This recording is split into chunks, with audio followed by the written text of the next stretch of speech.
What's happening, folks? Back with another reaction, back with another J-drama score reaction. And we're going to listen to a tune from the score to a show I haven't talked about before, which is to say the show Beginners, which is written with an exclamation point. It's from 2012, so more than a dozen years ago now. It's a show that features Goriki Ayame, an actress I've seen in many shows over the years. And it's about a young group of police trainees who enter the program to become police in the Japanese National Police. And it's about that training process and the difficulties and struggles and ultimately development of them in a professional sense, but it's also about their individual backgrounds and human stories and personalities. So it's a show that is both cumulative in terms of building toward the larger goal of them all graduating from the Japanese Police Academy, but there's a lot of human drama and personality drama along the way. And the main, 3 or 4 characters, 3 in particular, but as you can see here, there's a number of other notable recurrent characters as well. They become friends, and although there is some disagreement and tension between them over the course of the show, they help each other and they become essential to the other's ability to survive and stay sane during this grueling process of training to be national police. And ultimately, it's a show that I remember the general narrative thrust of, but at the same time, I don't remember the individual episode specifics, so at some point it might be cool to do a watch-along of it. We've got some other things teed up between now and then, but never say never, that can come in the future. I will say this soundtrack or score is composed by 2 different people. We're going to hear a tune by Ichikawa Jun, but there's also the mononymic, is it Michitomo? I'm forgetting in the moment. I did open, it's actually, I think it's written on the inside here. I think I can not have to go over to the internet just yet. Does it say? Michitomo. So there's 2 composers. Michitomo is the other one, but we're going to listen to a tune now by Ichikawa Jun. So the main theme is called Beginners, which is written in katakana, which is what's the right word for it? Is it syllabary? It's not syllabary. Maybe it is. But there's 4 ways to write in Japanese, and the particular type of writing that's used for loan words from other languages or when spelling out words that come from other languages is katakana. And so it's written katakana Beginners, and then it says Spirit. Now we're going to listen to an alternative version of that, which is the Beginners Spirit APF and Strings version. And there's a few that are given that designation, the APF and string version of tracks that are earlier in the soundtrack, and we'll go through some of those too, but I must confess my ignorance, and maybe I'm just being dense, but I can't think of what APF stands for. Now, strings version, you often see that, not just in general in soundtracks and music and remixes, but specifically in J-drama soundtracks. There's often a theme that is either more symphonic or even like rock-based or pop music-based, and then there'll be another and often more emotional and minimal in terms of arrangement strings version. But this again is listed as the APF and strings version, and again I'm not quite sure what to make of the APF, but yes, so let's listen to Beginners Spirit APF and strings version by Ichikawa Jun, one of the 2 composers for the soundtrack to the show Beginners 2012.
Beautiful, absolutely beautiful. I was thinking maybe APF is something related to the piano.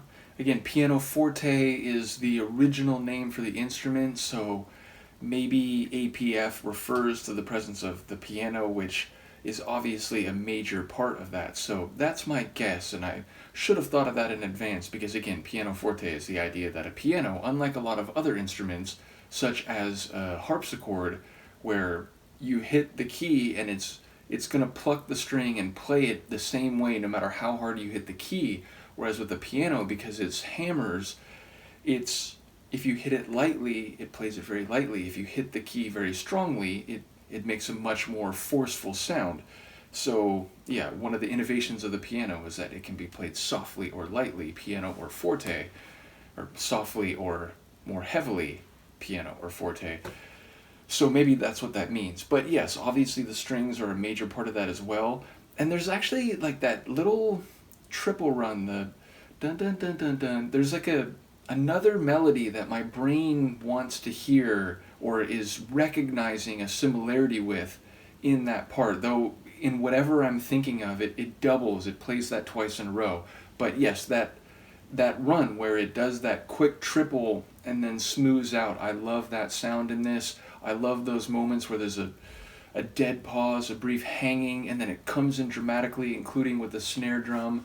And I think it's just a very beautiful melodic piece overall. Now, the normal version of the track, which is actually the first track on the soundtrack, which makes sense, it's sort of the theme of the show. And indeed, the show is about spirit and about, putting your all into trying to graduate from the academy, but to everything you do and to your personal relationships. Again, it's very professional, personal at the same time, and that idea of having the spirit to go through that is a central theme. But the main version of the tune, it's a bit more pop sounding, it's a bit less symphonic or orchestral, though I do think it does feature both strings and piano, if I'm recalling correctly, but I think in conjunction with guitars and more drum work and so on, that gives it a bit more modern of a sound. But yes, again, we'll go through more on this soundtrack, including the title tune, but I do think this is sonically or musically superior to my ears and brain relative to the normal version of the theme. So I did want to start with this one. As I said, there's two composers, like with a couple soundtracks I've been going through, so I'll try to make sure that I correctly designate which of the two is on the different tracks that we go through. So again, let me know what you think of this, and Luca, we'll see what she does. Are you gonna jump down? Somewhat resentfully, but she will jump down. Let me know what you think, and she and I will see you next time. Peace.